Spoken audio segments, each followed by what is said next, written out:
right, we're at 7 o'clock. Yep. All right. Welcome everybody to our City Council meeting of October 3rd. We shall do a Pledge of Allegiance. Pledge allegiance to the flag of the United States of America and to the republic for which it stands, one nation, under God, indivisible, with liberty and justice for all.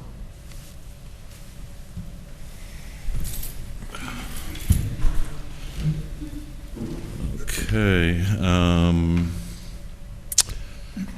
Well, I'm sitting in for the mayor, but the mayor is joining us online, so I'm just filling a void here. A roll call. We have Justice, Molly, Paloma, Ren, Dan are all here. I'm here. We've got Chris White, our city administrator, and I believe we have the mayor online. And Nick Ward-Willis. And Nick Ward-Willis, our lawyer, as well. Thank you, George. Thanks, Lee.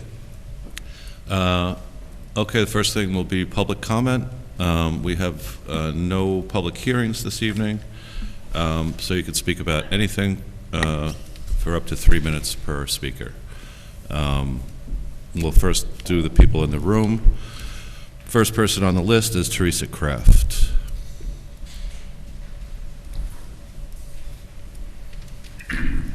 Good evening, Burr. I know you have a resolution on the table tonight. I'm not opposed to the Beacon Rail Line as a multiple-use trail.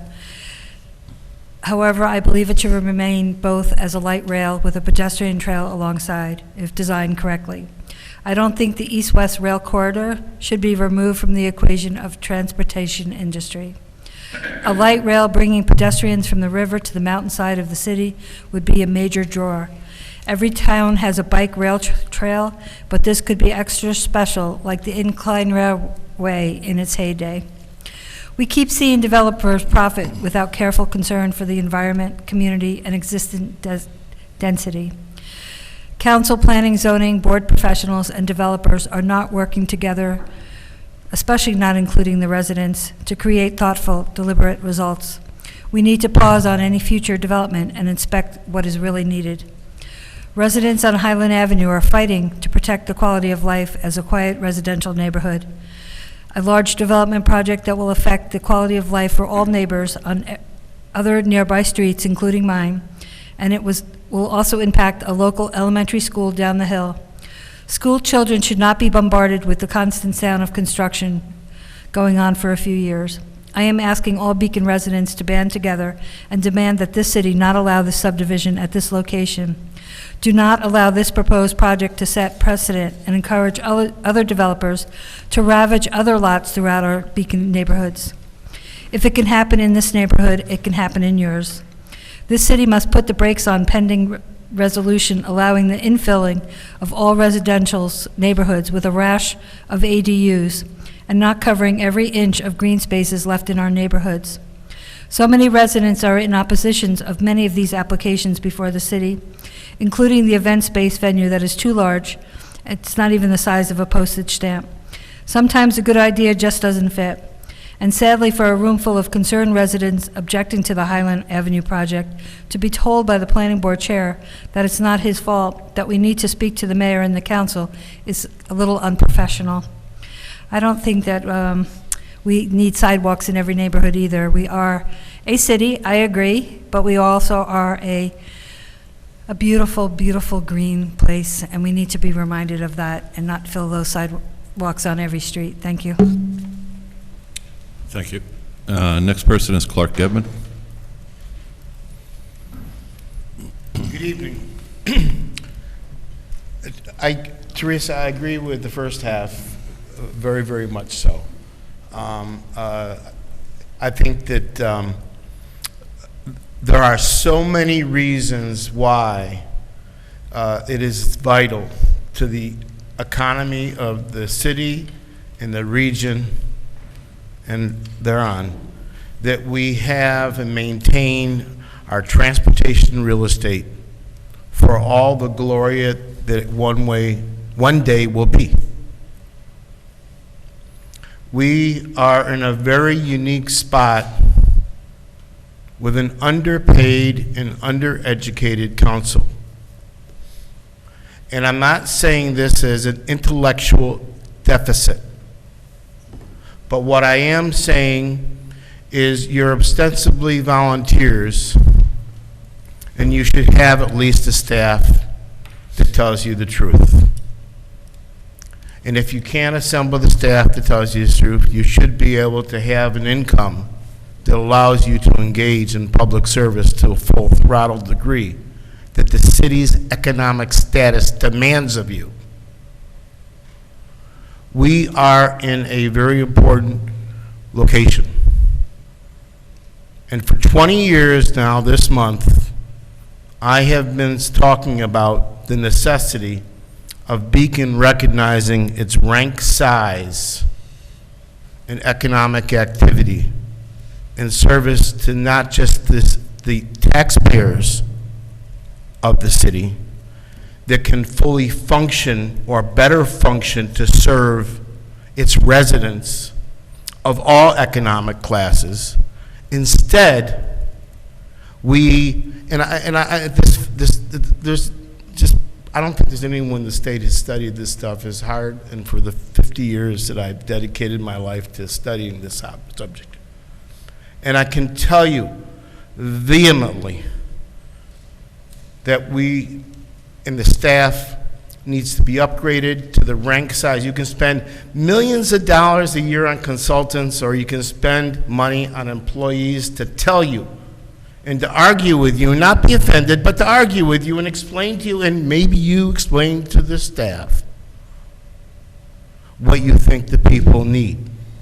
But what we have here is a rampant dysfunction in terms of real estate and its approval process and the taxation that isn't collected in this city that should be. Thank you. Ben, do we have anybody online that would like to comment about anything? Well, there are no attendees online right now. Okay.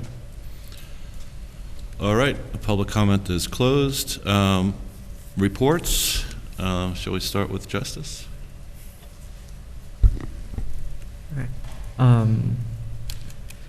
Hi, I'm Justice, and I don't have office hours this month at this moment, but if you'd like to book an appointment with me, you can visit my landing page, linktr.ee/Justice McCrae, and I want to thank everybody who has, because I have a lot of appointments with a lot of people this month.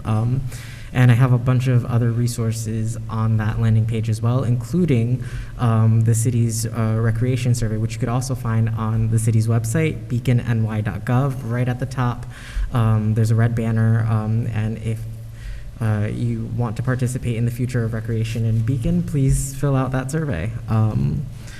Other than that, I want to thank everybody who helped put together Spirit of Beacon Day. It was a really incredible, amazing event. And I want to thank all of the employees in the city that helped clean up after that event. And I want to thank everybody who came out and braved the rain. It's really wonderful to just see Main Street open like that, and to have so many people out in the city, and especially so many people that live here, just enjoying all the parts of it. And I'm somebody that's very community oriented, so it was a really special moment for me, so thank you. Yeah, I think that's all I have. Thanks, Justice. I'll echo Justice's appreciation for the Spirit of Beacon Day and everyone who put into creating it and making it possible and cleaning up afterwards. It was a fabulous day, even with the rain and the sudden onset of the weather that now tells me it's fall. I also appreciation for Mickey Manzi and the Highway Department. Some of us on City Council got a tour of it recently, and just a public way of acknowledging all the work that's going into things like cleaning up after events and making them possible and taking care of all the things that happen in the city. So wanted to send an appreciation for that and learning all the great stuff that they do. I also want to appreciate, obviously it's a day of appreciation, the new garbage baskets that are now actually out on Main Street. I got to see them this past weekend, and I'm very curious to see how those will play out. And to that end, I'll have my office hours on Sunday, October 16th, from 12 to 2 p.m., and I will start at Teller and kind of work my way back towards Pole Hill Park on the north side of Main Street, which is one of the borders of Ward 1, and checking out some of those new baskets and the old ones, both on the north and south side, probably, of Main Street. So I'll get to Pole Hill Park at about 12:30, 12:45 for anyone who wants to join me, and then you can always reach out to me at mrhodes@beaconny.gov if you're not able to make that time or have any other thoughts. And then lastly, speaking of reaching out to me, I did have a number of constituents who did about some noise complaints they're experiencing with some of the businesses along Main Street, and where they live is relatively close to Main Street. And one of the questions that I had that I thought is both building my own knowledge, but might be useful for anyone else who's experiencing this. I took a look at the ordinance, and I wasn't, the noise ordinance, and I wasn't sure if someone had a noise issue, if they should report it to the building department or to the police department, or it depends on the hours. So if there's an opportunity to clarify that, that would be useful. And I'll pass it to George. Thank you. I just wanted to say that I had the honor and privilege this past weekend to attend a memorial service for a woman who, though she wasn't from our immediate community, she certainly advocated for change in all communities, in our community at large. Her name was Connie Hogarth. She was an early organizer of environmental and social justice movement. She was on the front lines with Pete Seeger even before these movements had a name. She was fearless. She was a fearless and kind warrior for equality and the future of our planet. And so many people got up to speak with her. It was at the Sloop Club down by the river, where everyone met and advocated and organized. And but yesterday we had the opportunity to celebrate her life and her influence. And the common theme of those who spoke of her and her influence was her belief that hope and stubbornness can be our tools for change. And though in these kind of somewhat dark days, I hope those that had the opportunity and were blessed by her life can recognize that we must remain hopeful, and we must continue to fight for change. So I just wanted to honor her in this chamber, because we've all benefited by her existence. Thanks. Thanks for sharing that, George. I would like to echo the thanks to everybody who made Spirit of Beacon Day happen, including the participants. I really enjoyed walking Main Street, even though it was raining. It was very fun. I'm excited to do it next year. I also wanted to thank the chair of the Greenway Trail Committee, Thomas Wright, for walking part of the proposed trail with me this weekend. It was very educational, and really appreciate the prompt to walk along the creek on a Sunday morning. Also, thanks to everyone in the Department of Public Works. As Molly mentioned, we just got to tour the highway garage, and just a preemptive thank you to all of the snow plowing that is going to be happening soon, and the incredible amount of work that goes into that. And we also got to see all of the petunias that used to be along Main Street, and thanks to the Tironda Garden Club for making that and other Main Street decorations happen every year, and maintaining them. My office hours this month are going to move to Saturday, October 15th, from 4 to 6 p.m. I'm going to try Memorial Park one more time. I think that's it. Thank you. Thanks, Paloma. I also am so grateful to everyone who helped make the Spirit of Beacon Day happen. My favorite part was actually after the parade, when we got off the beaten track and we were heading back through the city, and people were cleaning up, and it was just so quiet, you know, on the outer streets. And there was one older resident who was, you know, shuffling along with a chair and a few bags, and a Beacon native, and we stopped and we talked, and he was just exuberant.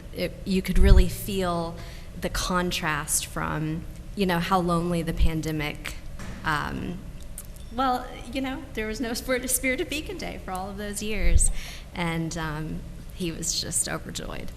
So thanks for that. It's been busy in Ward 3. Thanks to the city administrator for, you know, taking care of things so quickly. There was one day where we had a resident asking for help with something, and I said it'll be done quickly, and I don't even think it was 24 hours that it was taken care of. So I appreciate that. It's a good time of year to pull together and clean up before the snow comes. So I think that's it for me. Thank you. All right. Just two Ward 4 announcements. So I will be hosting office hours this month, resuming third Sunday of the month, which is October 16th, from 10 to 12, and I'll be at Trax Coffee House. Outdoor meeting time is going to be less and less as it gets colder, but just a reminder of why council members are doing office hours. When we hear from you by email, it's brief email exchanges. Don't really get into the details of things. When you come to a council meeting, we only hear from you for 3 minutes. But, you know, if you want to have a more in-depth council, or you want to have a more in-depth conversation with your council member, or you want to say things that you wouldn't say in a council meeting, or you just find council meetings to be intimidating, that's why we do it. And so I hope you'll take us up on the opportunity. Again, mine is Sunday, October 16th from 10 to 12 at Trax. And then I'm glad to share that we will be having a Ward 4 meeting in November. It's going to be November 20th from 11 to 1 at the Memorial Building. You can come and bring any topic that you'd like, but I am going to be soliciting ideas, your ideas about safe streets, whether it's kids walking to school, whether it's cycling, whether it's traffic, any kind of thing. I really want to hear from you all about how we can make our streets safer. Thanks. Mayor, do you have anything to report? I'll be very brief. I happen to be remote. I'm out of state on work, so thank you, George, for taking the gavel. And a lot of other people said a number of things, so I won't repeat that. That's it. Okay, thanks. Chris, do you have anything? Just two brief things. I want to echo what Justice said about the recreation study. We still are accepting surveys from our recreation study. We have more than 600 people that have responded to date, but we'd love to get double that. So if you have not done the survey and you want to have a say in the future of recreation and community services for the city's future budgets, please go to our website and click on the link for the survey. The second thing is that we are hopefully going to start milling and paving the third week of October. I don't have firm dates yet because we've been trying to nail down the contractor. We had originally anticipated starting this week, but unfortunately we're not there. So we'll keep you apprised when we know the dates, and we'll be putting that information out on our website and social media. Can I ask a follow-up question? Is that okay with the format? Yeah.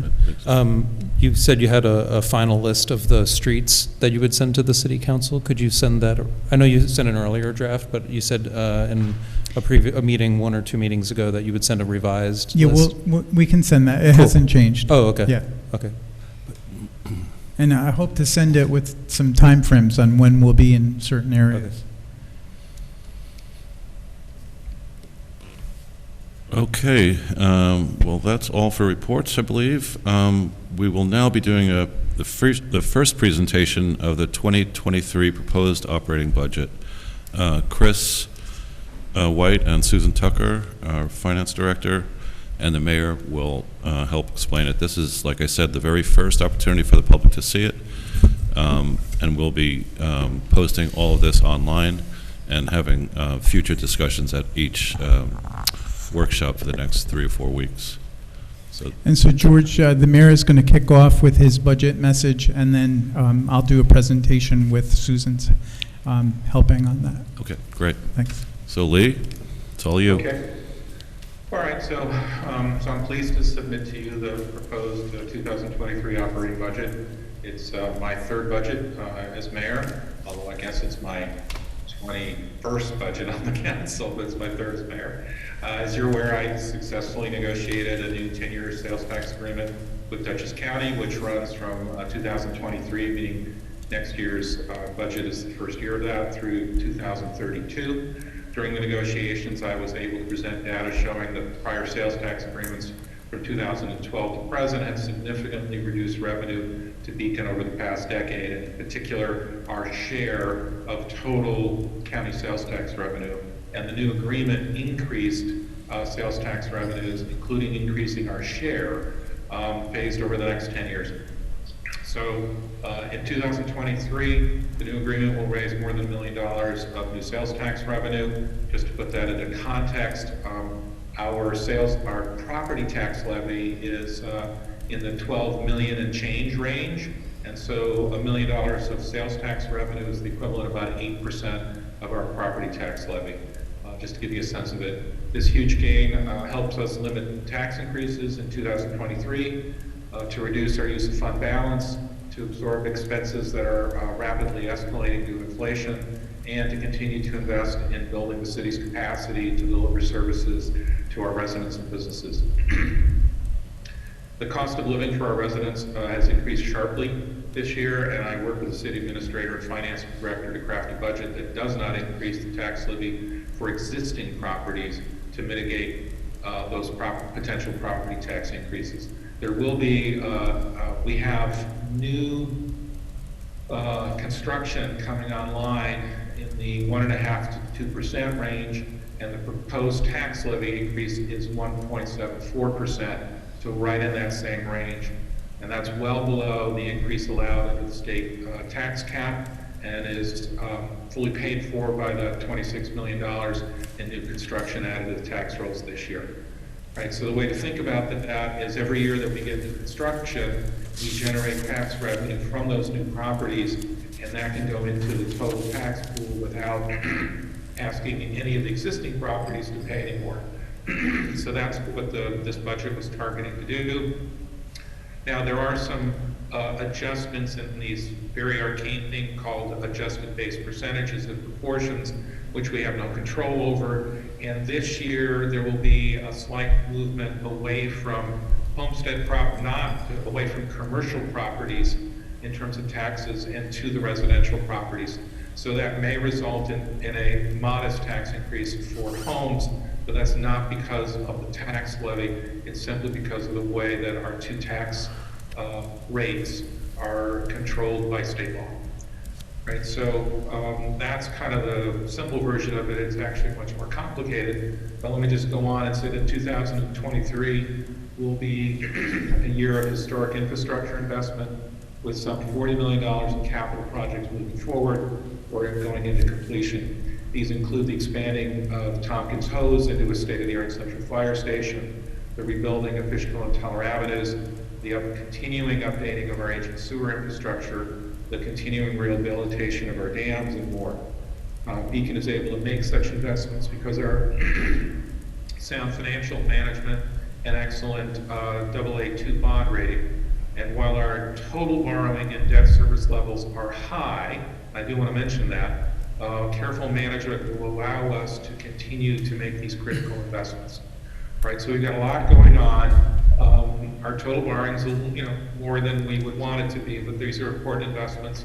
We're managing them carefully, and that's where we sit. So as mayor, I remain committed to fiscal responsibility and to limiting city tax increases to help struggling homeowners while supporting our hardworking public servants and building our community's quality of life and enjoyment of coming generations. I also want to thank specifically Chris White, Susan Tucker, and all the department heads for all their hard work into this budget. I truly appreciate your professional discipline in doing that. Thank you. All right, the rest is for Susan and Chris to talk through. Thanks.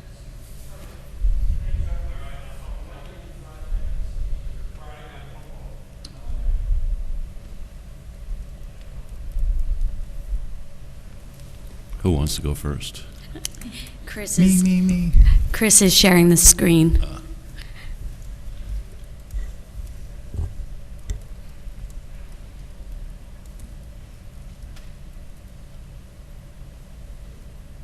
All right. So a lot of what Lee said may have just escaped people who are tuning in from home. Lee has been through 21 budgets, but most people have no idea what a budget is. So I'm going to just give a little context as I go for the people that are just tuning in. Now, people who have watched our meeting may say, didn't you just do a budget in July? And you're right, we did sort of a budget. We did a capital program, which is for assets that we're investing in that have more than a certain number of years of life, like 5 to 10 years, and they're usually bigger numbers. We do that for things like dams and roads and sidewalks. What we're doing tonight is the operational budget, and it's basically like all of the things that are recurring cost. And no surprise, the biggest item that we pay is labor. So we have a lot of people that we employ. You'll see later in this presentation, we're at about 129 full-time employee equivalents, and then we have a whole host of seasonal workers. We do this now because our code and state law require us to put out a budget at the first meeting in October. This is not the only presentation that we're doing. This is a high-level presentation after which we release the budget. We put it online, which it will be on tomorrow. And then the next 3 workshops or more will be dedicated to digging down into the different pieces of it. So if there's something that you missed tonight, we'll get it. Again, if you have a question, please stop me. Your decision-making in this is really twofold. One is you're figuring out the expenses that we're going to plan for next year. A budget is essentially a plan, and sometimes we have to deviate from that plan, so you'll see we do budget modifications. But you kind of want to know where you're going. The other thing is we have to raise revenues then to pay for that. Now, some of them we don't necessarily control, like the sales tax, mortgage tax, some of the, we do control our fees, but the primary thing that you set is what Lee referred to, the property tax levy. So about half of our general fund, which is where most of the expenses live, is covered by the property tax. And what we tried to do this year is keep that to a very modest amount because people are already struggling. We're going to talk about the 3 funds that we have, because in addition to the general fund, we have our water fund and our sewer fund, and we'll talk about all 3. Again, let me just give you a little bit of a timeline for us moving forward. The mayor presents his budget the first meeting of October. At the next workshop, Susan Tucker, our Director of Finance, will be here to talk about non-department items. We have things that are expensive that really aren't in a part of a budget, like insurance, retirement benefits, debt service. For instance, about 11% of our budget is paying for the capital projects, the bonds for the capital projects that you approved in the capital program. That's how those 2 budgets interact. So we pass a capital program, and then once we go and borrow the money, we have to pay interest and principal on that. So that's in this budget. You'll see on October 11th, we also will have our highway department and our water and sewer departments to talk about their budgets, and we'll drill into that. What we'd like to do at the next voting meeting is set the required public hearing, which would be on November 7th. At that public hearing, you can begin to get public comment on this, although I'm sure you'll get some just during regular public comment. Then at the workshop on the 24th, we have our other 3 large departments, recreation, fire, and police, coming in. On November 7th, we would propose to hold the public hearing and accept public comments. From there, we just have to adopt the budget by the end of the year, and I just wanted to remind you that our last meeting of the year is December 19th. So if we pass the budget anytime between now and then, we're good to go on meeting our code obligations. Now, the other obligation is that we pass a balanced budget. So we'll talk about having our revenues match our expenses. And you'll hear this year and other years you've heard about using our fund balance to make that balancing. And that's basically like tapping into some of our savings so that we have enough money to pay for all of the expenses. So let me give you a quick overview. Again, there's 3 funds. The general fund, that's where fire, police, recreation lives. And then we also have the water fund, which is funded primarily through the water fees, and the sewer fund, which is through the sewer fees. This year's proposed budget is $33.7 million, and the bulk of that is the general fund. That's $24.6 million. We're looking at an increase of almost 5%, and we'll explain why that's going up. We have $5.1 million in the sewer fund and $4 million in the water fund. We are slightly decreasing the overall property tax, but as I'll explain later on, depending on whether you're homestead or non-homestead, because of raised assessments, it has a difference. But basically, we've kept the levy at the same level it was last year, except for the new growth we've put on. For water and sewer, we're going to be increasing by about 3% to help pay for some of the inflation in the inputs into our plants. So this next piece, you'll remember there's 2 types of property in the city. One is homestead, which is single family homes, 2 and 3 family homes, condominiums, and then there's non-homestead, which is 4 families and up, and commercial properties. And they have different tax rates. So the budget proposes a homestead tax decrease, a significant decrease of over 11%. The rising the values did go up, but not a lot. So we'll actually be proposing a decrease in how much commercial properties pay by almost 9.9%.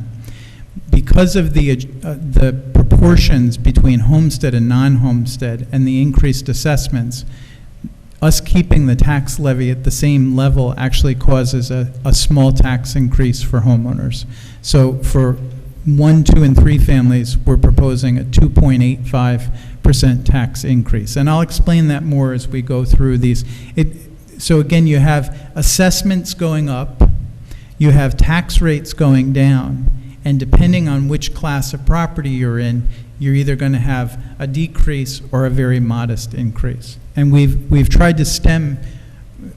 We were facing much more severe increases were it not for the sales tax increase that we had this year. And again, the other mitigating thing is that we added $26 million in new property value to the assessment rolls. And that's a great picture of all of you, by the way. I just want to point out. So the big items this year, you have a new revenue source or an additional revenue source. We in addition to property tax, we rely heavily on the sales tax. We do that through an agreement with Dutchess County and the city of Poughkeepsie, and the mayor negotiated with the county executive and the mayor of Poughkeepsie earlier this year and came to a new 10-year agreement that in its first year gives us about $1.1 million extra. And as we go through those 10 years, we hope that the projected sales tax will keep going up, and also our share of that tax will go up in a gradual manner.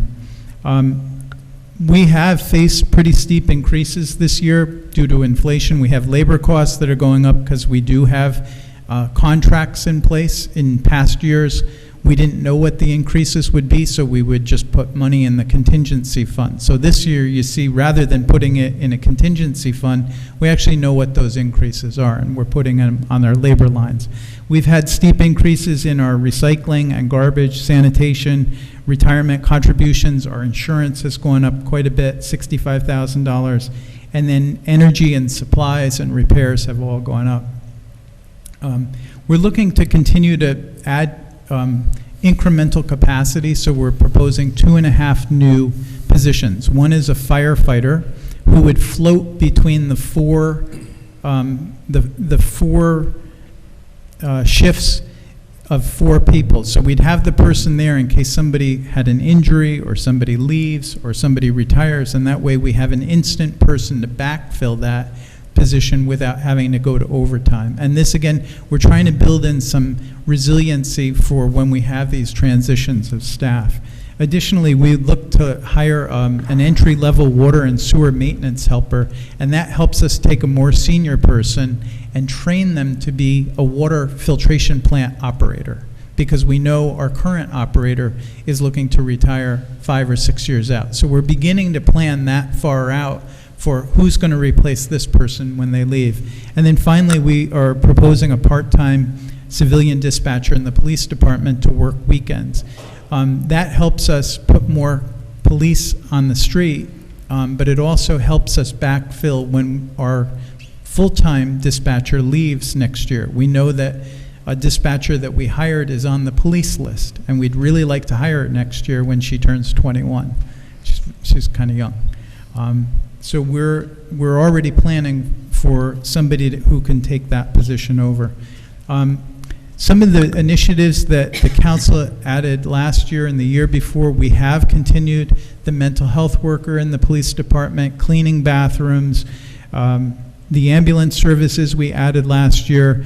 We did add new things like expanded pool hours. We've continued and added money to the compost program, and we've added a planning study line of $50,000 into the city council budget, and that is there for a future workshop. Like, let's figure out how you want to spend it, because there's a couple different ideas, but it's there, and then you can prioritize what you think you want to do with it. If it's an open space study, if it's a program, a space for a community center, but it's there. And as I mentioned, water and sewer are going up about 3%. We're increasingly paying debt service on some of these projects we've done and are doing. The price of chemicals like treatment chemicals, chlorine, has gone up a lot. Fuel, electricity, which we use a lot of, have gone up. And we do have a small revenue reduction because of the downstate correctional facility closing. So we're going to lose we're projecting a loss of about 10%. We have more than covered that, though, with the increased revenues from our haulers. Since 2021, we've nearly doubled the amount of money we're bringing in from our private haulers. Okay, so you'll see the 3 funds here at the top: general fund, water fund, and sewer fund. The general fund is about $24.6 million, and you'll see that the balance of appropriations, $12,507,000, is the amount that goes to property tax. The other revenue, the $11 million, are things like sales tax, mortgage tax, fees, fines, all of the things, utility tax, that we collect that aren't property-based. So the levy, you keep hearing this word levy, is basically how much money we raise through property taxes for the city. And again, this isn't for the school district, it's not for the county, it's just for the city. In the water fund and the sewer fund, again, we're looking for an increase of 3% this year, which I think is pretty reasonable.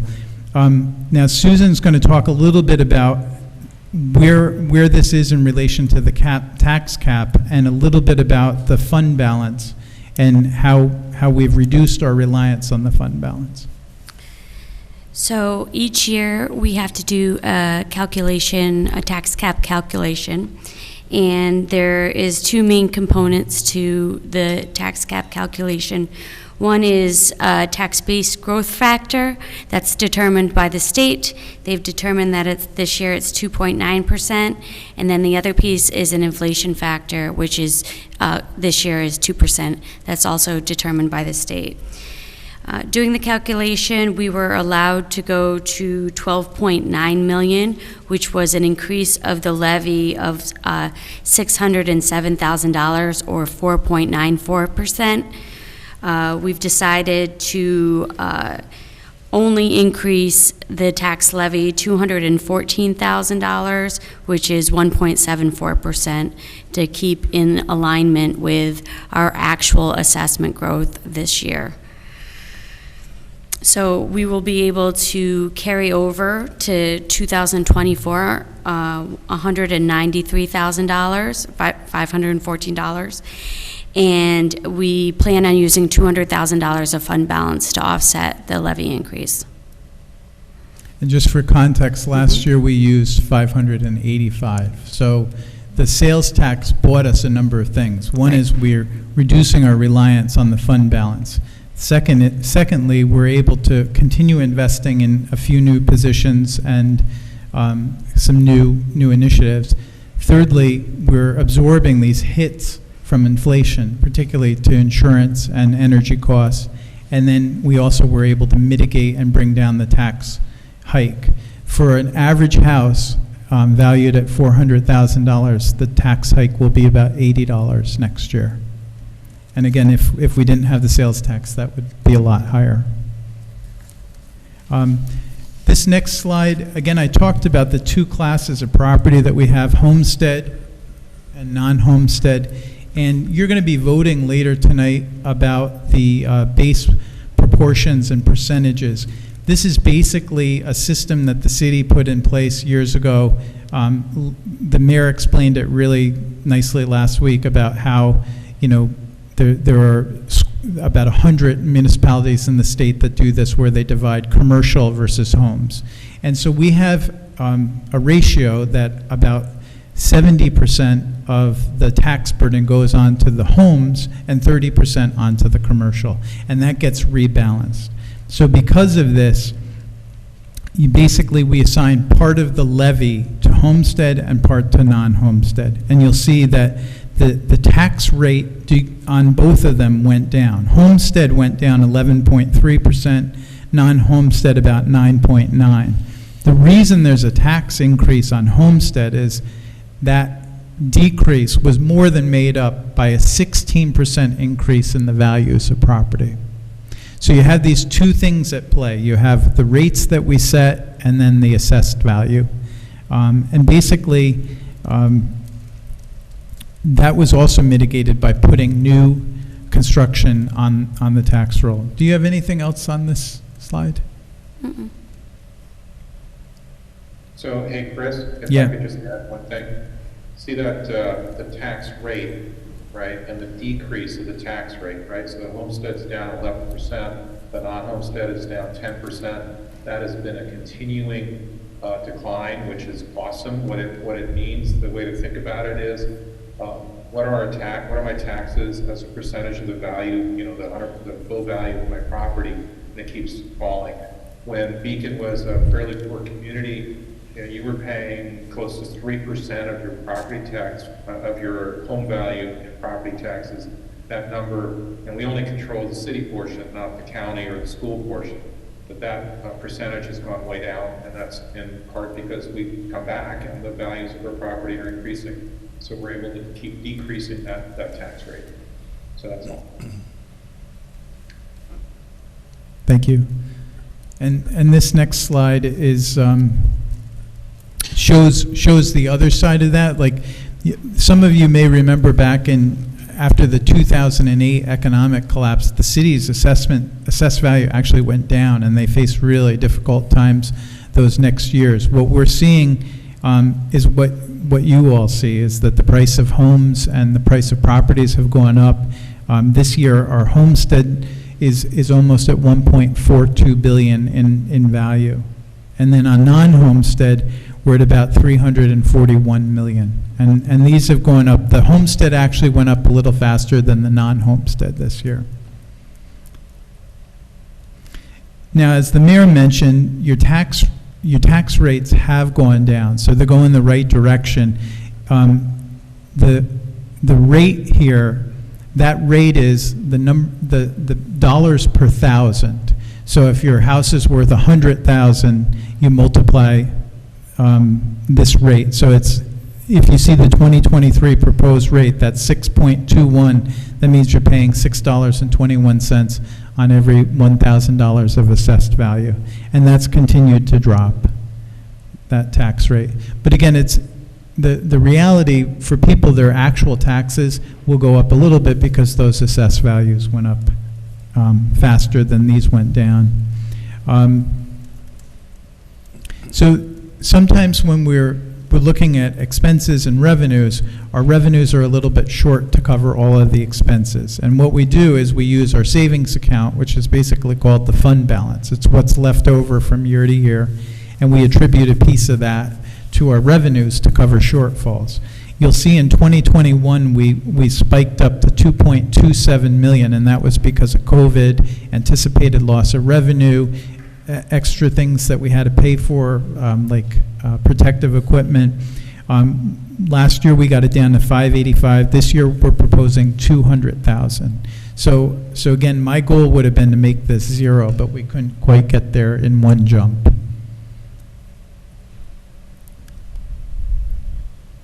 So this is a really dense slide. Sorry. But, no, it is. It's my fault too. What I would just say again is, you know, you have the amount that, the first line is the amount that we're raising from property taxes, and then you see those base proportions. So again, about 70% of this has to be raised from homes, about 30% from commercial. The actual amounts are below that, and you can see the assessed values. So we're at almost 1.76 billion in assessed value, which is really good. Why that matters is when the bond rating companies call Susan and me and they say, how are things going in the city? And they're looking to give us a bond rating. When we're talking about our tax base expanding like that, it helps us maintain our AA2 excellent bond rating. And that helps us borrow at a lower cost. Which is also helped by borrowing, using less of our fund balance as well. Yes. Yep. And having a fund balance. Like to have this cushion, they view that very positively. So it's not unlike a household. Like if you're able to do it, you know, ideally you want to have some number of months of expenses in a savings account in case you need it. And that's what our fund balance is. Rainy day fund is probably what they used to call it.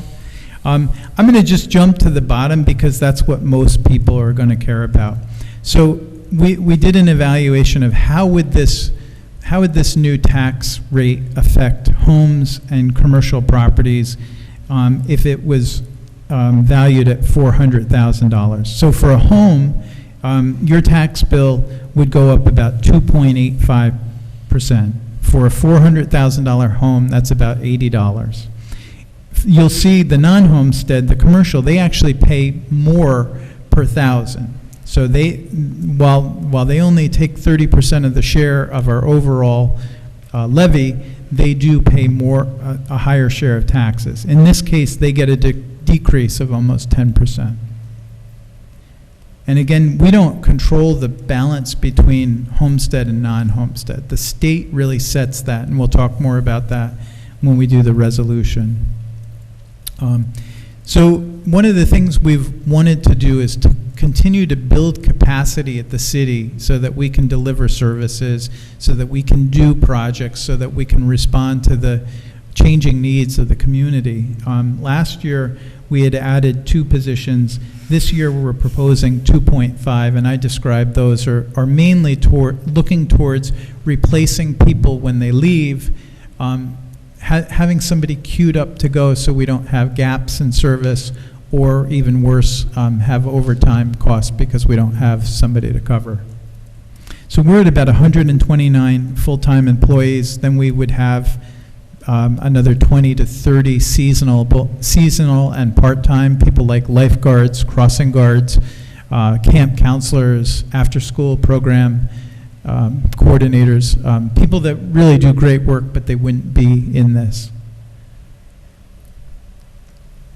And this is Sue's idea of a very colorful pie chart. Yeah. I Any get other in questions, Matt? trouble if I'm too dry, and then. No, this is great. So let me just cut through this one. I just wanted to point out a couple things. Your sewer, out of this $37 million total budget, the sewer is about 15%, water is about 12%. Our general debt is 9% of that total, but it's 11% of the general fund.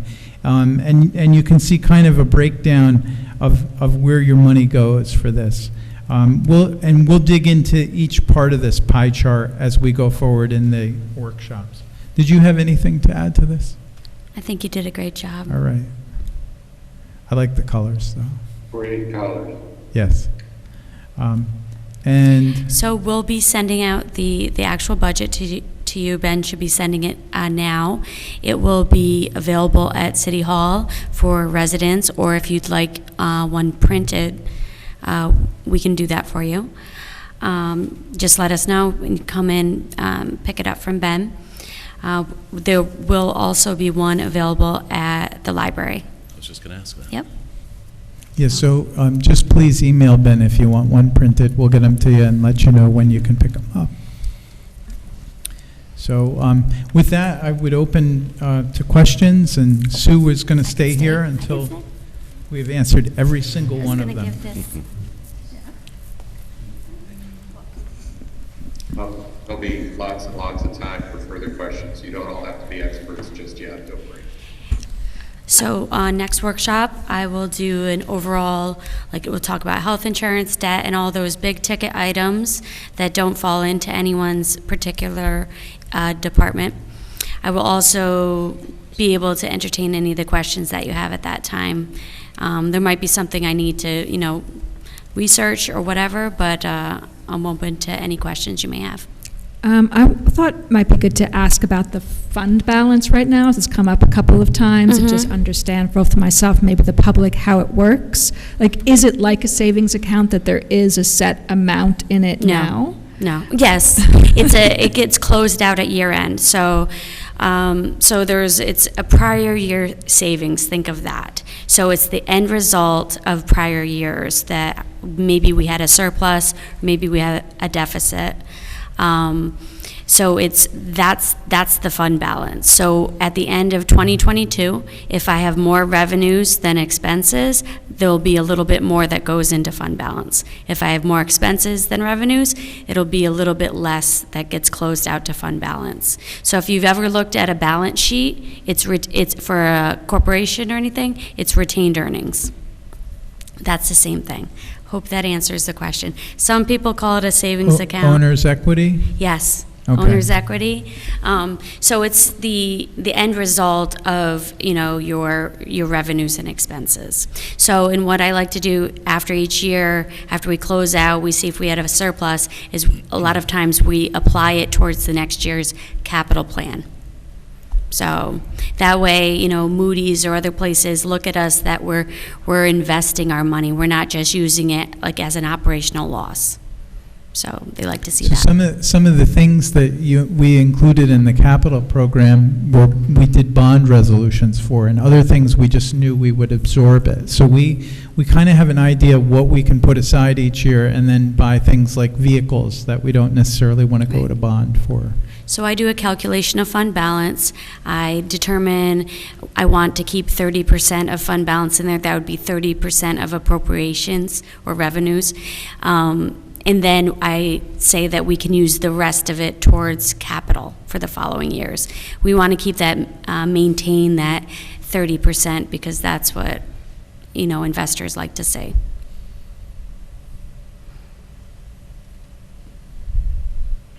Anything else for tonight? Okay.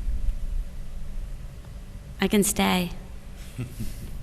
Yeah, you don't want to stay. Okay. It's the other presentations where we have a million questions, I think. That's fine, and that's Yeah. great. And, I want to make sure that all your questions are answered. So. And this is a lot to digest. Like if you're hearing this and, tax levy and the tax cap and none of this makes sense the first time around, and you'll get it.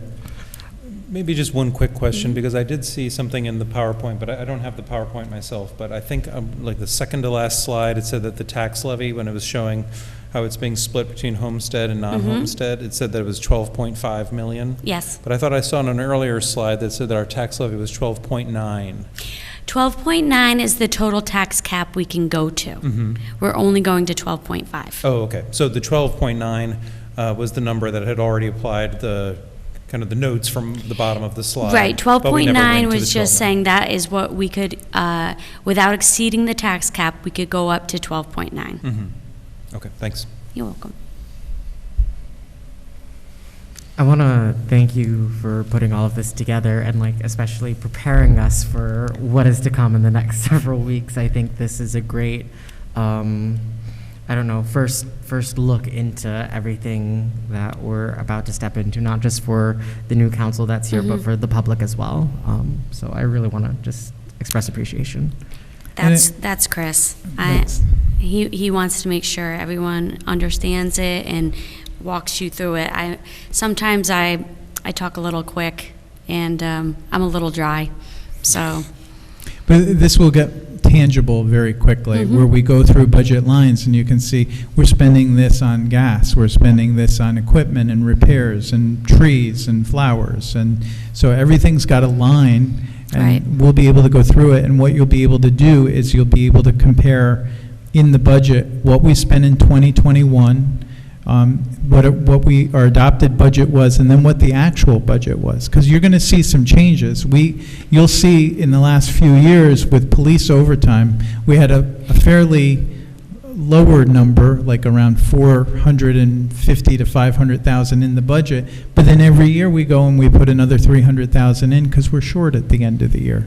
So one of the things we did in this budget that you'll see is we just basically put the number that we've been spending every year so that we're not putting it in contingency and guessing. We now have an idea with 4 officers or 5 officers down how much our overtime is coming in at. Right, and also with the department heads coming, if you have a specific question about what goes into that line, either the department head can answer it or I can answer it, depending on what that is, so. Yeah. Along those lines, I know it was important to you to do the 5-year projection for the capital plan, and that really was so very helpful. Is that something you would apply to the operations, or why not? I wouldn't do it to operations. I might go to a 2-year budget. I think it's harder because with a capital program, you can lock in. You know, we know that we get a bid on a dam rehabilitation project, and we know what that amount's going to be, and then we can lock that in.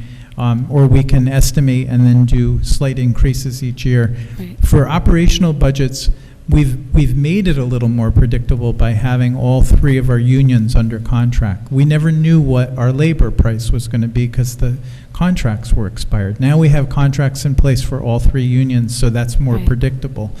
What's been more volatile are things that we don't really have control on, like insurance, retirement contributions have spiked. Electricity went up a lot. Our fuel, we use a lot of diesel and gas for our fleets, and those have spiked. Sanitation went up because the tipping fee for our garbage went up over $13 a ton. Recycling, we used to get paid for recycling, and now we've been at points where we're paying more than $80 a ton just to get rid of our recycling. Right. And it does get recycled, but the markets have changed so that you actually have to subsidize it. So, and the market is so volatile, we're having to lock in sources of supply like chemicals, like chlorine. We cannot be without chlorine because we have to treat our water. So there's been a shortage. So there's pricing increases. And we had a 50% increase in hypochlorite, which we depend on. And it's hard to plan more. It's hard to even plan a year with that type of volatility. Right. The other thing is we get price estimates from some of our vendors, and they're only good for a year. So even if we went to a 2-year, I'd be bringing in kind of unknowns. The insurance we get year to year. It's really hard to lock in for 2 years. The retirement, we get an update every year from them. So again, I like the long-term capital planning, and I would like to even take it out further. This, I think, for now, a year is a year seems like a long time with the volatility we're seeing. Sure. I'm Yeah, just the hope- last 3 years, I even cut 2020 right out of my estimates because I can't use it. So even 2021, it was all over the place. 2022, still all over the place. It's definitely a challenging time for budgeting. So. Yeah. Okay, Okay, thanks. Okay, Sue. thanks a lot, Susan, appreciate it. no problem. Thank you. Okay, next we'll go into, we've got a number of local laws and resolutions. The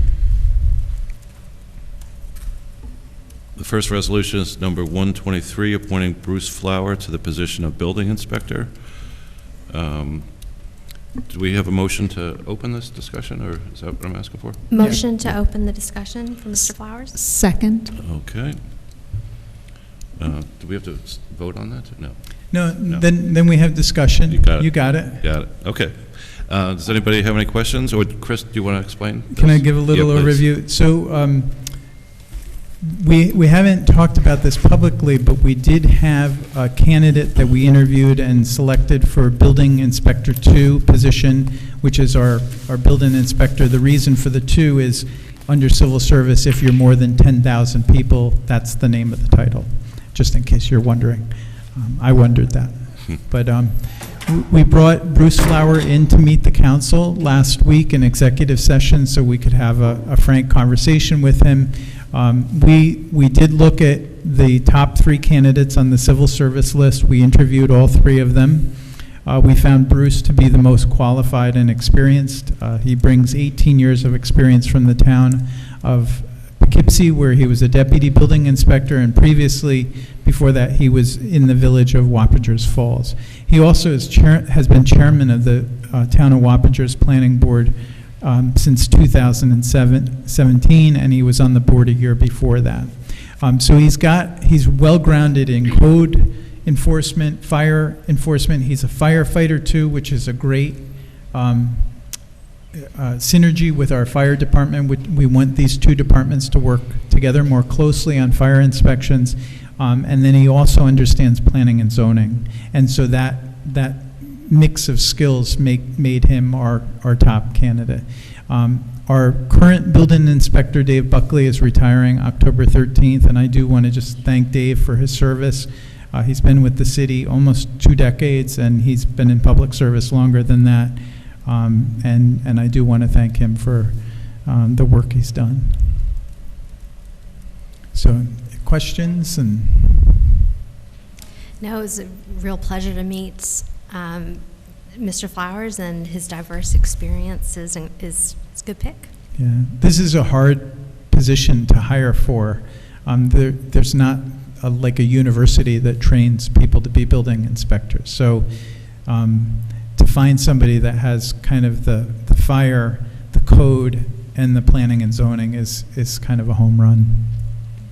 And I think personality too. I think before Dave became, when Tim retired, I was on a committee to choose a building inspector, and during that process of interviewing lots of people, I realized how important personalities are also, because they're dealing with everybody, from homeowners to developers and you want to work with them, but you also want to be firm because you're enforcing code. So it's a special person. So I'm pretty confident that we got the right guy. So thanks for that. Right. Yeah. It was nice. One of the other candidates, when we called and said, we think we've chosen Bruce, they were like, well, he was a really good choice, actually. And that made me feel pretty good. And I thought that was such a magnanimous thing to say and Right. classy thing to say. I just want to acknowledge, looks like someone in the public wanted to speak, but we don't do public comment again. The second opportunity will be after we've gone through the rest of our resolutions. Okay, are we prepared to vote on this? Okay. All in favor of appointing Bruce Flower? Aye. Aye. Aye. Negative? No? None? Unanimous? Wait, does the mayor have to vocalize his vote? Oh, yes, the mayor Does the mayor have to vocalize his vote on this? He's muted. No, Mayor, you have to actually say it. I'm sorry. Oh, sorry, I was on mute. Apologies. Yes. Good. I will be on mute. Thank you. Now it's unanimous. All right. Okay. The second resolution is number 124, endorsing a study of the Beacon Rail Line as a multi-use trail. Can I have a motion to open that? Motion. Second. Motion by Molly, second by Justice. Chris, would you like to? Yes, so this is a resolution directed to Dutchess County asking them to do a planning study next year of the conversion of the Beacon line into a rail trail. That's the line that runs between the Beacon waterfront and Hopewell Junction in the town of East Fishkill.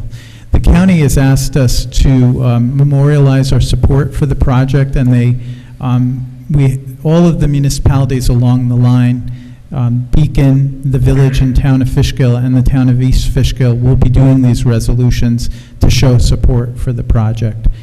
So what we're hoping is that they'll include money in their UPWP, the Unified Planning Work Program, which is federal planning money they get to do a feasibility study of how to convert this to a rail trail. Now, a couple points. You're going to hear, oh, I would love to do rail along trail. I spent the last decade in Ulster County having this same debate when we built the Ashokan Rail Trail, and I'll tell you really 4 key things. One is major parts of this corridor are single track. That means they're the width of just enough for a train or just enough for a trail, and if you want to do both, you've got to basically widen it, and that includes bridges, and that's where you get really expensive. The second thing is that in terms of preserving the transportation use of railway in the future, the best thing you can do is stabilize the bridges and maintain that corridor as a transportation corridor. So Metro North is actually trying to discontinue this use of track and put it under the Rails to Trails program. That way, in 50 years, if this is needed again for a railway and that's viable, you can actually reactivate it. The third thing is that we know this project's going to be somewhere in the $20 to $30 million range. And if you're going to try to build rail along trail, and again, expand bridges and stuff, you're going to take a $20 or $30 million project and make it multiples more expensive. And you're basically going to not have a project. The final thing is the county did consider whether a light rail service, like a trolley service, could operate on it, and they came up with there's really no viable business model that makes that work. The tracks are not even in a class 1 condition, meaning you can't even take passengers on them and go more than 10 miles an hour because of how poor the track conditions are. So this is what we encountered up in Ulster, and we actually just went with trail only, and we had over 200,000 users just the first year. So again, you're not just making a recreational trail. This will be used for transportation, and with the advent of e-bikes, almost anybody now can do active transportation within a few miles of where they live. I appreciate that explanation, Chris, because I just got some questions about why we couldn't do it to make it for trains, and I just figured who's going to run the thing and who's going to pay all that money every year to operate it, but that's really helpful to know. I just wanted to also add, just for the public, that any endorsement of the rail trail does not come at the expense of the master plan of the Greenway Trail. The two systems are designed to work together. The Greenway Trail obviously brings people down to the creek. The rail trail does not. So the idea is that these two trail systems would complement each other and connect to the Fjord Trail and statewide trails as well. Thank you. That's it. Excellent point. And this is a little different trail, whereas the Greenway is more of a footpath that has a limited width. This would be a 10 or a 12-foot paved trail that's ADA compliant. It's good for biking. It's good for walking, running, and again, built to a trail standard. And again, this is like 10 years off, but if we don't start, then we don't ever get there. And we hope it starts here. We're pitching hard. You can see it's the Beacon Hopewell Rail Trail, not the Hopewell Beacon. Any other discussion regarding this? No? Okay, shall we vote? All in favor of endorsing this study? Aye. Aye. Aye. Aye. Thank you, Okay. Mayor. Any nays? No? That's a unanimous vote. Just before we get on to this third resolution, I just wanted to say that occasionally has to be said, I think, to the public sometimes, is that these discussions that you might be seeing tonight may seem abbreviated, and it's only because all of this is discussed in the workshop prior. Some people forget that that's where actually the meat and potatoes are. So That was our entire discussion about the rail trail. Yeah. So just so, this is not the extent of it, but so if you really want to pay attention and understand where the voting happened, review the tapes of last week or plan on attending workshops in the future, because that's where everything is discussed in much more detail. And that workshop is on our website. So if you just Google City of Beacon Council meetings, you'll get a YouTube version of that. Yeah, when I first started attending city council meetings, I'm like, they don't even talk about it. They're just voting. It seems more complex than that. Anyhow, the third resolution is number 125, adopting a negative declaration for the proposed highway garage solar panel. Can I have a motion? Motion. Motion by Ren, Second. second by Paloma. Chris? Just a quick edit, Ben, in the second whereas, Matawan needs an E in it. So we need to put the proper spelling of Matawan and an H. Yeah. So this is kind of a pro forma motion to comply with environmental regulatory requirement.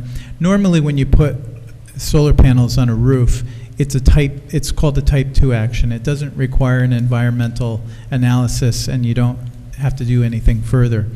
We found out from our funding source, we're getting a grant from the state, and they said, by the way, this building is in the Matawan State Hospital Historic District, and it's not yet a historic district, but it's been delineated as something that's eligible to be listed on the state's historic district listing.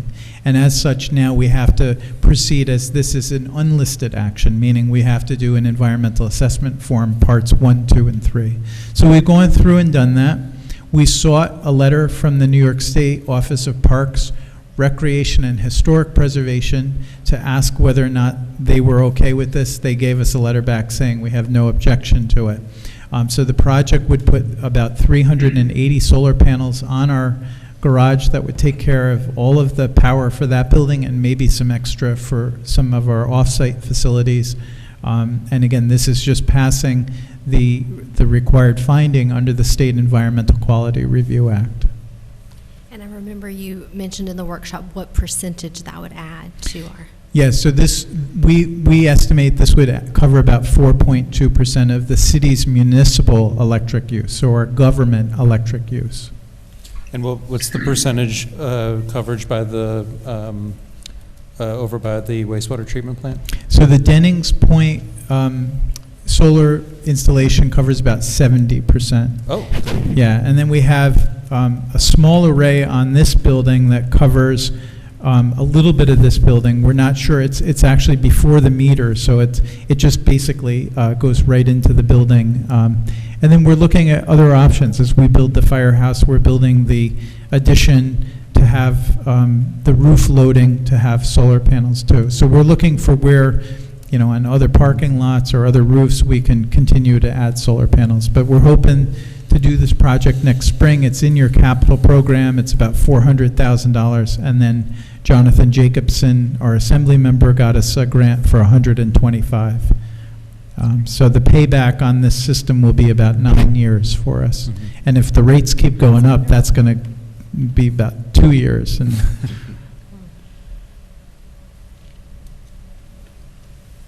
Okay, any further discussion? Shall we vote? All in favor? Aye. Aye. No negatives, and unanimous approval. The fourth resolution is number 126, certifying base percentages and proportions for homestead and non-homestead taxes for the 2022 assessment roll. I believe Lee is going to... Oh, should we have... gosh, I hope so. Can we have a motion? Motion? Second. Motion by Dan, second by Molly. Yeah, you remember in that budget budget presentation, right? When you got to what the tax was for a home versus a non-home, I think it was row 2, it said the base proportions, and it was roughly 71% for the residential side and about 29% for the commercial side. That's the part that we don't have any control over, right? There's a statute that controls how those percentages are allocated. And so this year, the homestead side, meaning the 1, 2, and 3 family homes, that percentage of the tax levy that the homes have to support went up 1% from 70 to 71%. And the commercial side went down from 30 to 29%.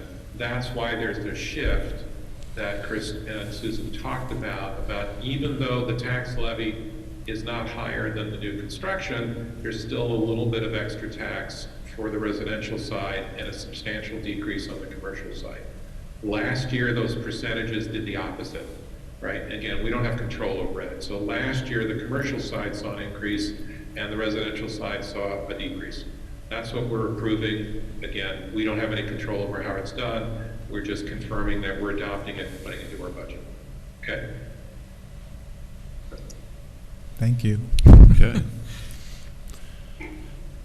And I appreciate you, Justice, capturing the update that we needed to make to the rates. Okay, any further discussion? Shall we vote? All in favor? Aye. No negatives. Unanimous approval. The fifth resolution, number 127, adopting a proposed local law to amend Chapter 223 of the Code of the City of Beacon regarding off-street parking adjacent to non-residential districts. I believe, can I have a motion to open this? Motion. Second? Motion by Molly, second by Dan, and I believe Nick will lead this discussion. Certainly, Deputy Mayor. Thank you, George. So, local law is in the packet. Public hearing was held at the last council meeting and closed. There was a discussion to make certain at the last work session, and a modification that arose out of the public discussion during the public hearing resulted with adding the word vacant in front of the word lot on the second line. So this local law reinstates a provision for a special use permit that provides for a off-street parking use in a residential lot if there is a shared boundary line of 20 feet and that portion of that lot is within 200 feet of a commercial or industrial district. And the council modified the proposed law to provide that the lot in the residential district has to be a vacant lot. And so that law is ready for the council's consideration at tonight's meeting. Okay, thanks, Nick. Does anybody have any questions or discussion? Nick, I just had a clarification. As this comes with a negative declaration as well, that is the idea that we didn't have to do another one because we updated the law to make it more restrictive? Correct. There was no reason to. The negative declaration is a finding that the modification to the zoning ordinance will not have an impact on the environment. So that EAF remains the same because the law is, correct, as you point out, at least more restrictive. Thank you.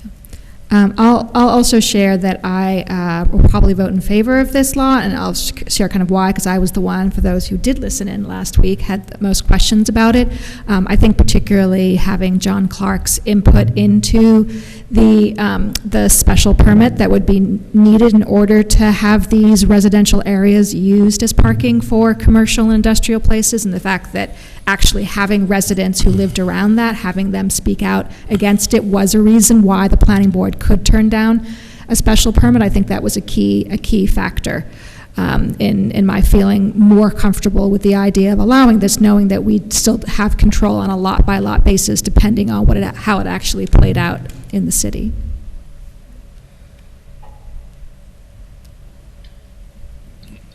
Anybody else? Okay, shall we vote? All in favor? Aye. Aye. Lee? Yep. Okay.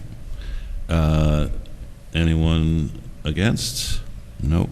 Okay, unanimously approved. The sixth and final resolution for this evening is number 128, supporting a feasibility study of public composting as part of the 10-year Dutchess County Local Solid Waste Management Plan. Can I have a motion? Motion? Second. Motion by Ren, second by Molly. Chris? This is the one item on the workshop that, on the agenda that wasn't through workshop, and I hope we put it on thinking it's probably not a very controversial item, and there's also a time consideration of it because the plan did recently close public comment, we learned, but we still think a resolution can get in and have a point. The county does a 10-year solid waste plan, and they did one back in 2013. They're in the process of developing one now, and our CAC flagged this to us and said, you know, there is a composting law in New York, but a lot of it depends on having a commercial composting facility within a certain radius of where you are. So this resolution basically asks the county to consider developing a countywide compost facility so that we have those options. And right now, if you're a major contributor of food waste, like you're some of the supermarkets, some of the colleges and stuff, their food services actually have to either donate the food or compost food. And we're limited right now because there's no compost facility within that radius. Some of them still do it through private arrangement, but this would make it a lot easier for the significant generators of food waste to compost those. So I didn't see a downside to putting this on. It's you know, just kind of a respectful ask, hey, could you consider this? And I just want to say, like, I think we're in a good position to ask for this because we have piloted a compost program. We did an $8,000 pilot last year. We're going to be coming back in the budget this year for $13,000 to continue to build on that success. And thanks, Faye. Yeah, thanks, Faye. I just heard on the radio today that the entire county of Queens is implementing a composting program, which represents basically 1/3 of their garbage disposal daily of you know, food waste. So that's great, and I think possibly on that scale, we'll begin to learn a lot of lessons that we can share on smaller municipalities. Yeah. Okay, any further discussion? No. All right, can we have a vote? All in favor? Aye. Anyone against? No. Oh, sorry, I forgot to point out a typo in the last, so be it further evolved, be it further resolved. So, Ben, so we Ben, have did to you amend catch it and then that? revote? No. Got it. Okay, that concludes our resolutions That for would the have been evening. embarrassing. We have the approval of minutes from September 19th, 2022. Can I have a motion? Motion? Second? Motion by Justice, second by Dan. Any discussion? The minutes, at the very beginning, it says they're September 6th and that they're draft minutes in the header. Okay. Ben, I assume you've heard that? Well, they are drafted until they're, but I will fix the date.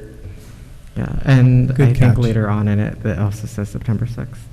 All right, so we have two minor updates to make, 2 edits. Anything else? Thank you for catching these. You can read these like 20 times, so you just... Oh, yeah.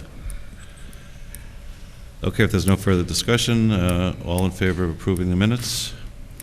Aye. Okay, it sounds unanimous. Next is the second opportunity for public comments. This is for those that haven't spoken previously, either in public or online. So we have no one here that hasn't already spoken. So Ben, is there anyone else online? If you're on Zoom and you'd like to make a comment, please use the raise hand option at the bottom of your Zoom screen. If you're on a phone, you may press *9, and you will need to press *6 to unmute once called on. Finally, if you're watching on YouTube, you will need to join the Zoom by visiting beaconny.gov. Right now, we have no hands raised on Zoom. Okay. Next, we'll be entering an executive session. Can I get a motion to enter executive session? And afterwards, Molly, you seem to be the best at this. Motion to enter executive session for personnel, Nick, yes? Legal advice.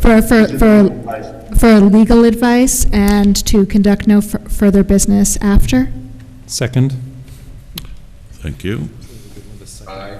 Aye. Oh, all in favor? Yes. Aye. Aye. Aye. All right. So we will reconvene on the other link that was sent to you, Mayor and Nick, not the one I sent. Ben sent a subsequent one.